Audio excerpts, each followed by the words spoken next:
Hello guys, Arkan here. I just want to take some time to tell you guys that we have a Patreon set up for the channel. It's an additional way you can support us. So I will put the link in the YouTube cards and in the description. Thanks for checking it out and I hope you enjoyed the video. Gabriel laughs and starts hurrying us along. Walking upstairs from the basement area, I breathe in the fresh air, a wonderful feeling after the 2 hours in that stuffy lab. Missing the fresh smell of oxygen is kind of weird. I'm still processing what happened down there. Gabriel continues to argue something with Hedwig, apparently to no avail. Okay then, where are we going? The tiger's question jolts me out of my musings, and I think it over. Right now would be a good time to go to the library, I guess. I grab my phone and text Vilmar. My fingers tap the screen with aggression, feeling nervous after what I learned yesterday. Whoa, who are you texting so viciously over there? Huh? The tiger nods at my phone, immediately coming over and sticking his muzzle in front of the screen. Vilmar, what did he do to you? Gabriel seems genuinely puzzled and worried. I've never seen him like this. Hedwig coughs. Whatever it is, it's their business. If Hooji wants to tell us, he'll do it, right? The dragon snickers as I nod my head nervously. Fine, but I'll be waiting for an explanation eventually.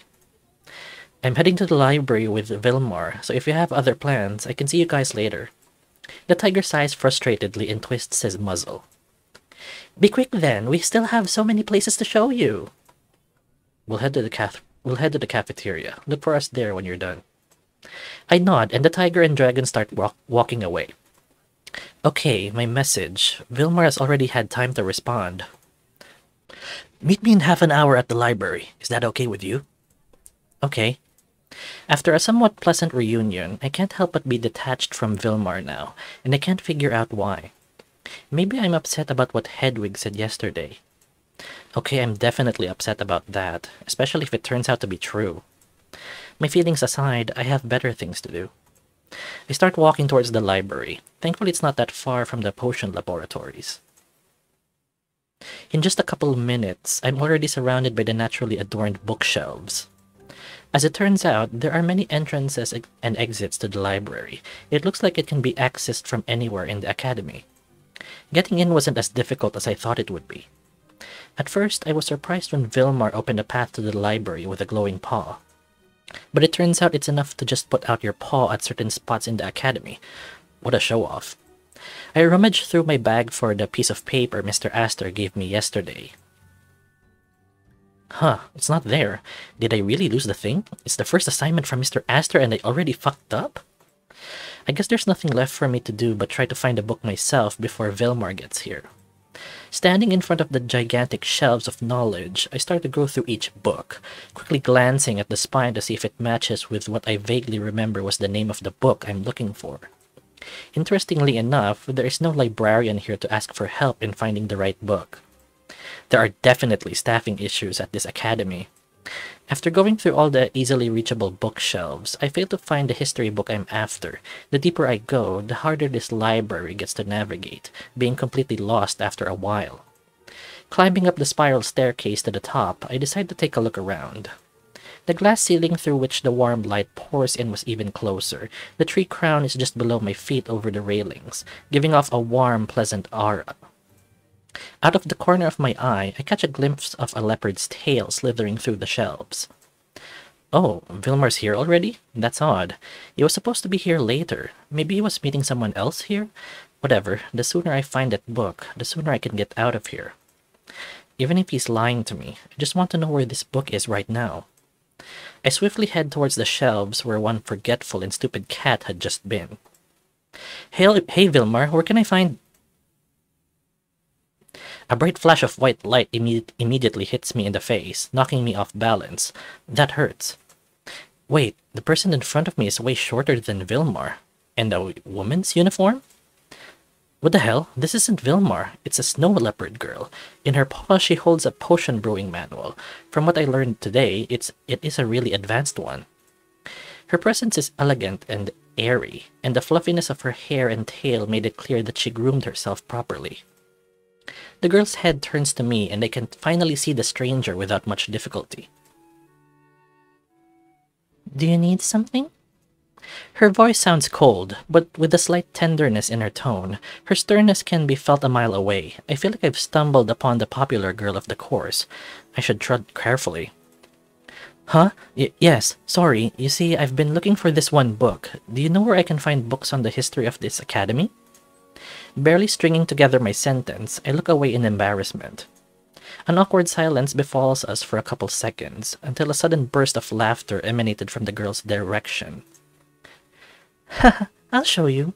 I'm afraid you'll get lost here if you try to navigate alone." The leopard puts the book on the back of the shelf, guiding me out of the maze of bookshelves.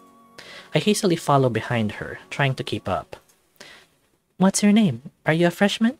I haven't seen you here before." As we walk along the library, I notice plenty of people studying hard, dozens of books stacked and all. The subject of most of these books? Potions. It seems the cute and harmless Mr. Derek is heavily downplaying how hard his class is. The way his class is being studied for, even more than Mr. Aster's, is a clear indicator. Perhaps some people just really like potions. In the midst of these thoughts, I remember the girl's question. I'm Hooji. I got in this year."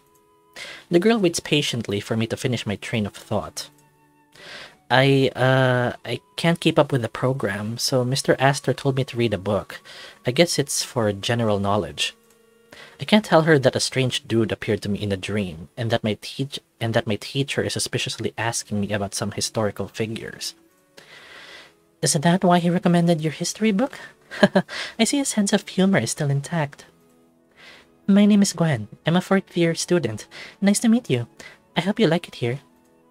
The girl says cheerfully, winking at me, which made me feel a strange prick in my chest. Is she flirting with me? Maybe she just has a natural charm with everyone. "What were you looking for? I noticed there's a lot of people studying for potions class here, including you. Is Mr. Derek really that cruel?" The girl turns around and laughs. "What? No, everyone loves him and is preparing for his class of their own free will.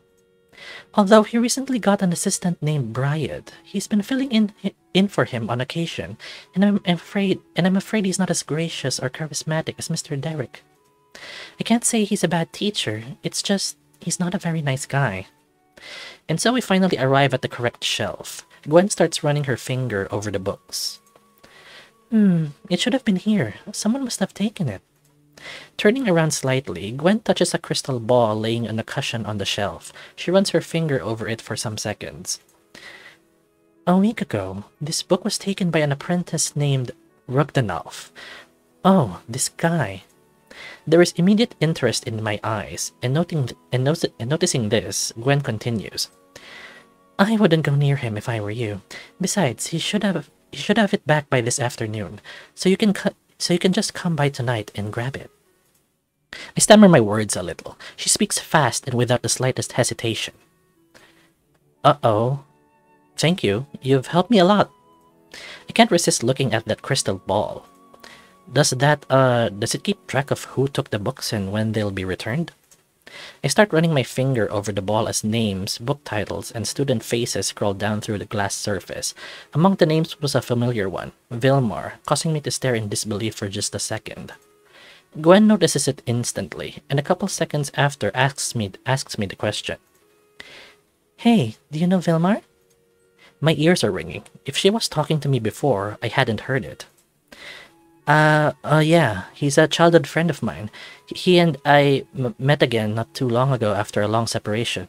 Imagine that." I sound pathetic. I feel like I'm going to cry any second. Gwen grumbled something for a while, and then put one hand on her belt. Well, I bet he missed you too. You must be happy to see him." Gwen playfully remarked, walking out of the racks towards the stairs, clearly expecting me to follow suit. I guess so. Just as Gwen and I made our way downstairs, a familiar face flashed at one of the library's entrances. It was Vilmar. "Oh, Hooji, sorry I'm late, and hi, Gwen." The usually extremely cheerful Vilmar acts surprisingly shy and timid at the sight of the girl. Hello to you too, boy. The girl walks over to the leopard, giving him a peck on the cheek before heading towards the exit.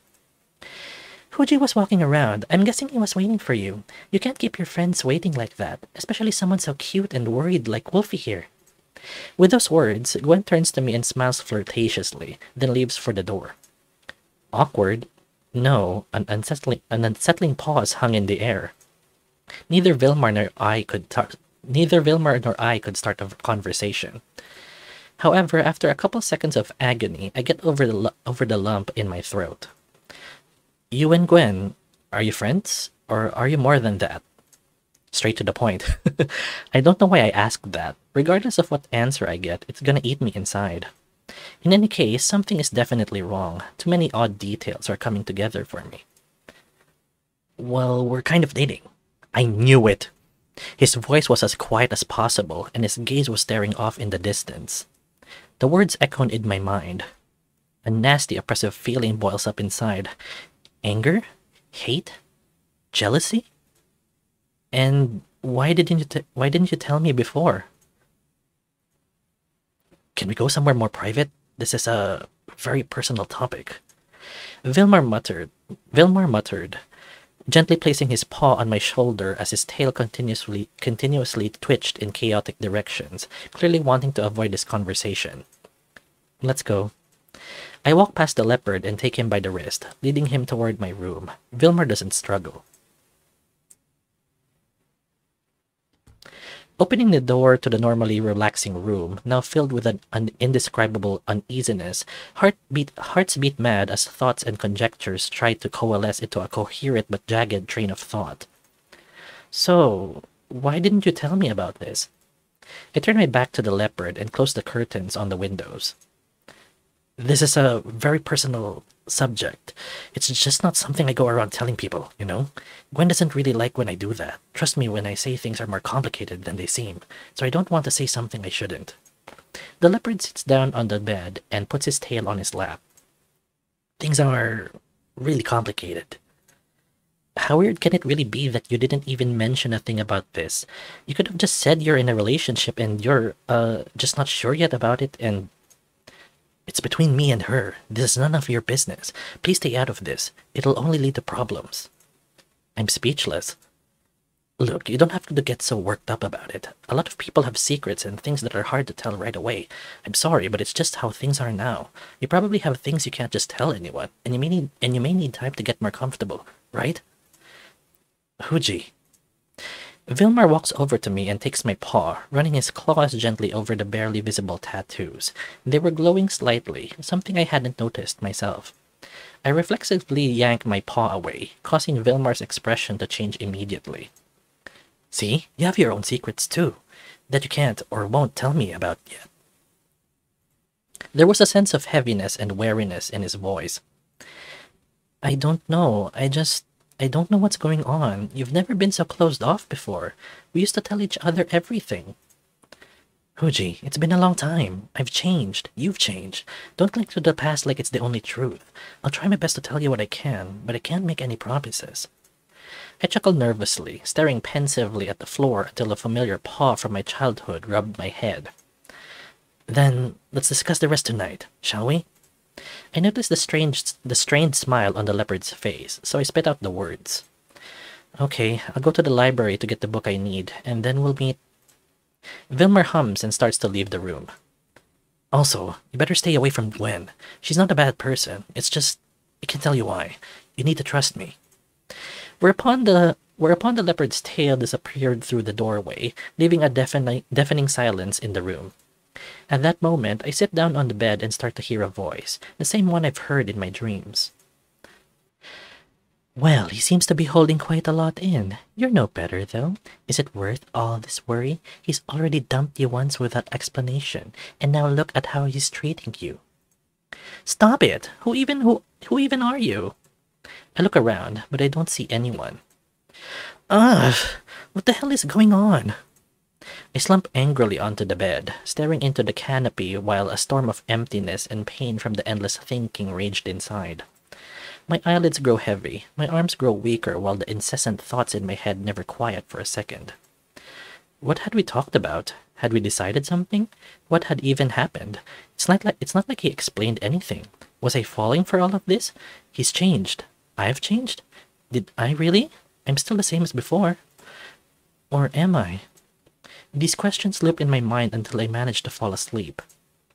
Empty dreams, no sadness, no nightmares, no interesting or fascinating stories, no mysterious voice. Who is he, anyway? He's been around since I arrived at the academy, and I don't remember anything like that happening to me before. What could it be? What is all of this nonsense? Will I open up? Waking up and opening my eyes, I looked at the time almost immediately. It was after lunchtime. Taking my phone in my paw, I lazily read the new messages, a bunch of cute pictures of kitties and memes from Gabriel. I guess some things do stay the same. Just now I noticed a message from Hedwig. Hey, do you want to go for a walk around the city? I think for a second before I text. Sure, where should I meet you? Meet me at the smoking lounge near campus. I put my phone away and look at my paws. I wonder why I'm the one who ends up in these fucked up situations. In a daze, I walk out of my room. Wait, where's that smoking lounge? Walking outside campus, I take a deep breath, saturating myself with fresh oxygen, hoping that all the bad thoughts will pass. Walking around the academy grounds, I try to spot the winged and pot-bellied dragon. Unsurprisingly, I spot his black wings from a few blocks out quickly enough. I guess this is why he didn't even bother to give exact directions. The dragon was silently finishing a cigarette butt and staring at his phone. Hooji. His gaze ran over me, clearly suspecting something was wrong. Hi, so what's your plan? I didn't take you for someone who'd ask someone to hang out like this. Hedwig hums, blowing a ring of smoke out of his mouth. Yeah, you obviously can't read people. The dragon grins and extinguishes his cigarette and takes out a new one. As before, he lights it with ease. It's mostly me who gets Gabriel out of the house. Ah. Oh, damn. Never mind. The dragon looks up at the pile of clouds slowly drifting across the sky. You did pretty good in potions today. I smile involuntarily. It would be embarrassing if I failed with such a simple assignment. Thank you. Where's Gabriel? He went after that guy who was standing with us. Eclair, or whatever his name is. He wants to befriend him, and I'm a little lazy to go with him. I don't like to run around so much. He says without much enthusiasm. There's an awkward silence. The breeze made the leaves around them flutter, Hedwig's hair shifting slightly as the tobacco smoke rapidly dissipates, not making me as uncomfortable as it usually does. The dragon looks so peaceful smoking his cigarette, appreciating the cloudy weather. So, did you find out what happened to Vilmar? I was expecting that question, but it still caught me off guard. I tried to come up with a sensible answer, to no avail. I asked him who the girl was with him. Turns out that they are dating, and her name is Gwen. I asked Vilmar about it, and he told me to mind my own business. I lower my eyes, looking down at the floor. My paws begin to tremble the slightest bit. I realize that it's really none of my business. It's just, is it such a big deal? I've known him for so long. Are we really not that close anymore that he won't even tell me about a stupid girlfriend? Or maybe I've changed somehow. I realize that my voice sounds weak and tired, like it's lost all its energy. My advice would be, let it go. But I know it's not that simple, and this situation is deeper than it seems. The dragon takes a puff, blowing out the smoke to the clouds above. Everyone has their secrets. It's not something out of the ordinary. There are some people you can tell a lot of things to ease your soul. But even so, there are things you can't share without special circumstances and time. I nod. I understand that, but it's so hard to accept. You've grown up. You haven't seen each other for a long time, and maybe it's true that you've changed a lot. However, he's still an asshole for not making the situation clear, at least in general terms. Especially considering the fact that he decided to lie doesn't inspire any confidence. I don't want to be pessimistic, but sometimes lies are necessary and suited better than the truth. But I don't think that's the case here, though who knows. The dragon looks up into the sky again, somewhere far away. It may be more complicated than we realize. Either way, we won't be able to find out until he tells you himself. Or his girlfriend does. Gwen has been nothing but nice to me so far. I have no reason not to trust her, only Vilmar's word for it. Hedwig took a final puff, then burned the cigarette with a flick of his fingers, shaking the ash from his paws. It's hard to say whether things will get better or not. Sometimes the amount of time you spend with the person doesn't affect their future behavior or their relationship with you. He looked away, thinking about what he'd said. But I think it's going to work out, not thanks to your clinginess, and it's not like he's avoiding you. Hedwig looks at his phone, then sighed, shoving it back into his pocket. I have to go. Gabriel managed to twist his ankle and is now spamming me to go help him get to our room. Good. After saying that, Hedwig waves goodbye at me, walking back and heading towards the cafeteria. I think it's about time I went back to the academy. I never thought I'd miss it. There are a lot of people in the busy hallway, but the unchanging Roberta still stood proudly in the middle of the hall, busily typing on her computer, working hard for the good of the college. I wonder if there are clubs, or electives, any sort of extracurricular assignments. Given the reputation of the academy, there must be. I should sign up for some. I need to catch up with the rest of the class. Even if it means endless sleepless nights. For some reason, talking to Hedwig was much more productive for me than talking to Vilmar. I wonder what he's up to again. Speak of the devil. Meet me outside campus at 7 p.m.? Good. Why does everyone want to meet me on campus so badly? Have all the decent meeting places been taken? I sigh heavily and walk over to the library to pick up Mr. Aster's book. Stay away from Gwen. To be continued. Okay. I thought we were going to have some time to talk with Vilmar before the update ended, so here we are. Okay, so let's talk about the update. So we're introduced to the potions teacher, Mr. Derek, and his assistant Bryad. So the universe or the world of the Legend of Divinity expanded more since more characters were introduced. And we finally have more information about Vilmar's supposed girlfriend, who is confirmed to be his girlfriend. And now there's some talk from Vilmar, or Vilmar saying things like, stay away from Gwen. And that for me is, why is he asking Hooji to stay away from Gwen? Like, and the way he said it, or at least maybe the way I said it, it's like there's something wrong with Gwen, and that's the reason why he's asking Hooji to stay away from him, or maybe that's just what I think. Or it could also be he's just asking Hooji to stay away from Gwen because Vilmar thinks Hooji might get interested in Gwen and, steal Gwen away from him, and he doesn't realize that Hooji is interested in Vilmar.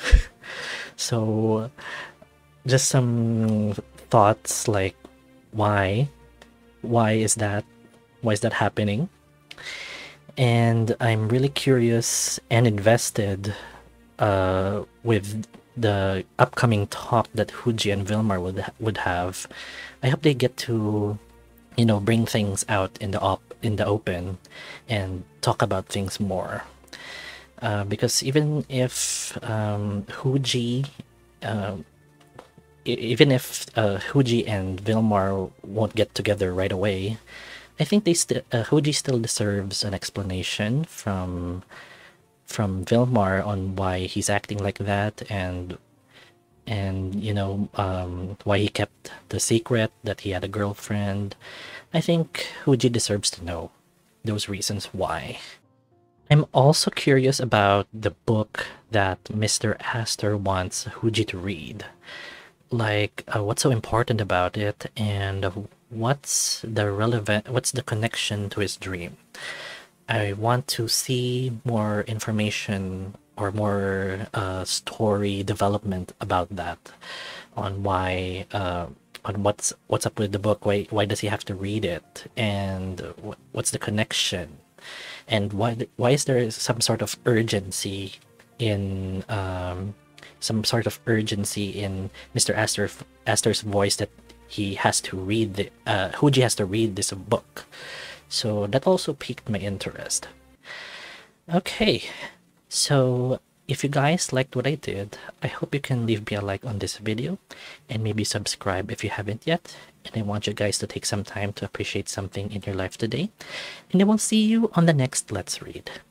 Thank you guys for watching. Bye! Before we end the video, I would like to give a massive thank you to our patrons. Your support means more than the world to us. It means the galaxy to us. Check out patreon.com/arkandre07 to be a patron today. Ciao!